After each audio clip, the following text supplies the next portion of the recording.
शान्ताकारं भुजगशयनं पद्मनाभं सुरेशं विश्वधारं गगनसदृशं मेघवर्णं शुभांगं लक्ष्मीकान्तं कमलनयनं योगिविरधानगम्यं वन्दे विष्णु भवभयहरं सर्वलोक एकनाथम। ओम नमो भगवते वासुदेवाय। नमस्कार मित्रों, स्वागत है आपका श्री कृष्ण भक्ति चैनल में। आज हम आपके लिए लाए हैं पुरुषोत्तम मास महात्म्य का 14वां अध्याय। श्री नारायण बोले, एक दिन चिंताग्रस्त राजा द्रुणधनवा के महल में वाल्मीकि मुनि आए। राजा ने दूर से ही वाल्मीकि को आता हुआ देखकर शीघ्रता से उठकर भक्ति सहित उनके चरणों में प्रणाम किया। फिर ऋषि को सत्कार कर श्रेष्ठ आसन पर बैठाकर चरणों को अपनी गोदी में ले दोनों हाथों से धोया। फिर चरणोदक को शीर पर धारण करते ही राजा को तोते का वचन याद आया तो राजा बड़ी मीठी वाणी से बोला, हे भगवान, अब मैं कृतकृत्य हुआ। मैं बड़ा भाग्यवान हूँ। आज मेरा जन्म तथा मनोरथ सफल हुआ। आपके दर्शन से मेरा वेदाध्ययन आदि सफल हो गया। हे संसार को पावन करने वाले, मैं अपने सौभाग्य क्या वर्णन करूं।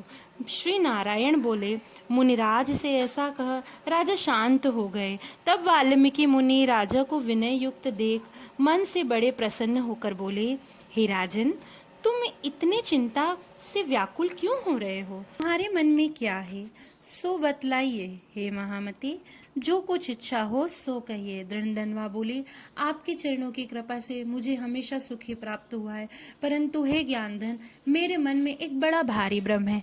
जो वन में तोते ने कहा था, उस शूल को आप दूर कीजिए। एक समय मैं शिकार खेलने के लिए घोर वन में चला गया। वहां घूमते हुए मुझे एक तालाब नजर आया। उसका ठंडा जल पीने के बाद श्रम दूर करने को एक बड़ी वट वृक्ष के नीचे उसकी शीतल छाया में मैं बैठ गया। उसकी छाया मन और नेत्रों को अत्यंत सुखदायी थी। उस वृक्ष पर मैंने एक मनोहर तोता देखा। जब तक मैं वहां रहा तब तक वह तोता मेरे आगे एक ही श्लोक पढ़ता रहा कि राजा, तू पृथ्वी पर अत्यंत सुख को देख तत्व की चिंता नहीं करता, तेरा कैसे उद्धार होगा। उसकी इस वाणी को सुन मैं अत्यंत विस्मित हो गया। हे ब्राह्मण, तोते ने जो कहा वह मैं नहीं समझ पाया। यही मेरे हृदय का संदेह है, इसे आप ही मिटाइए। मेरे राज्य में सभी सुख है, प्रतिभाशाली चारों पुत्र है, मनोरथ पतिव्रता स्त्री है, हाथी घोड़े रथ पैदल चतुंगरी सेना है। हे ब्राह्मण, सभी अपार समृद्धि है। यह मेरे कौन से पुण्य का फल है, यह सब संक्षेप में विचार करके कहो। वाल्मीकि मुनि राजा का प्रश्न सुनकर प्राणायाम करके 2 घड़ी एक ध्यानावस्थित होकर भूत भविष्य और वर्तमान वेदता हाथ में लिए दर्पण की भांति विश्व में होने वाली सब घटनाएं देखकर हृदय में निश्चित करके राजा से बोले, हे राजन, आप अपने पूर्व जन्म में चरित्र का विवरण सुनो। हे राजेंद्र, पूर्व जन्म में आप द्रविड़ देश में सुदेव नाम के एक ब्राह्मण थे। ताम्रपर्णी नदी के किनारे रहते थे। आप बहुत धर्मात्मा, सत्यवादी, संतोषी, वेदाध्ययन करने वाले हरि भक्त थे। अग्निहोत्र द्वारा आपने हरि को प्रसन्न किया था। आपके सर्वांग सुंदर उत्तम गुण वाली गौतम ऋषि की पुत्री गौतमी नाम की सर्वश्रेष्ठ स्त्री थी। जैसे पार्वती शंकर जी की सेवा करती है, वैसे ही वह गौतमी अपने पति की प्रेम से सेवा करती थी। गृहस्थ धर्म के चलते हुए दोनों को बहुत समय बीत गया, किंतु संतान सुख की प्राप्ति नहीं होती थी। एक दिन सुदेव आसन पर बैठा हुआ अपनी स्त्री से सेवा कराता हुआ दुखित वाणी से बोला, हे सुंदरी, संसार में पुत्र से अधिक बढ़कर कोई सुख नहीं है।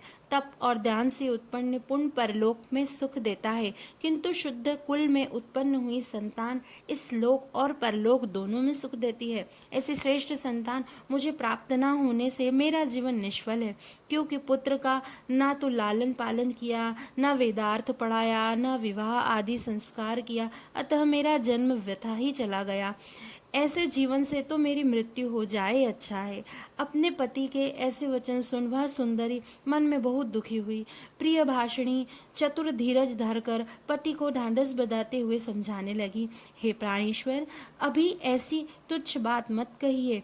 आप जैसे वैष्णव भागवताचारी मोह रूपी जाल में नहीं पड़ते। हे द्विज, आप सत्यकर में लीन हैं, सत्यवर्ती हैं और स्वर्ग को जाता है। हे सुब्रत, आप जैसे महान ज्ञानी पुरुष पुत्र सुख की इच्छा नहीं करते।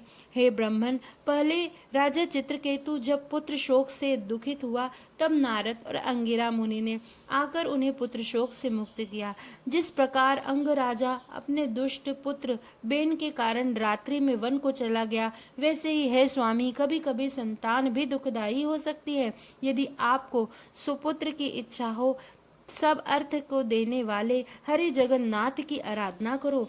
हे ब्राह्मण, जिनकी आराधना करके महर्षि कदर्म ने सांख्य के आचार्य योगियों में श्रेष्ठ कपिल देव को प्राप्त किया, इस प्रकार अपनी पत्नी के वचन सुनकर वह ब्राह्मण मन में निश्चय कर पत्नी सहित ताम्रपर्णी नदी के किनारे गया। वहां जाकर पुण्य तीर्थ में स्नान कर महान तप करने लगा। 5-5 दिनों में सूखे पत्तों का आहार कर जल पीता था। ऐसे तप करते हुए उस तपोनिधि को 4000 वर्ष बीत गए। हे ब्राह्मण, उसके तप से जब तीनों लोग कांप उठे, तब उस सुदेव का महाउग्र तप देखकर शीघ्र ही गरुड़ पर सवार हो भक्त वत्सल भगवान श्री हरि प्रकट हुए।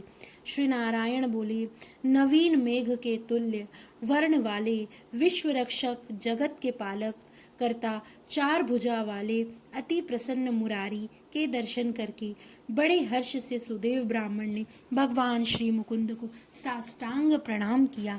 श्री पुरुषोत्तम मास अध्याय संपूर्ण। ओम नमो भगवते वासुदेवाय। यदि आपको मेरा ये वीडियो पसंद आया हो तो इसे लाइक कीजिए, कमेंट कीजिए, शेयर कीजिए और मेरा ये चैनल सब्सक्राइब कीजिए। जय श्री कृष्ण।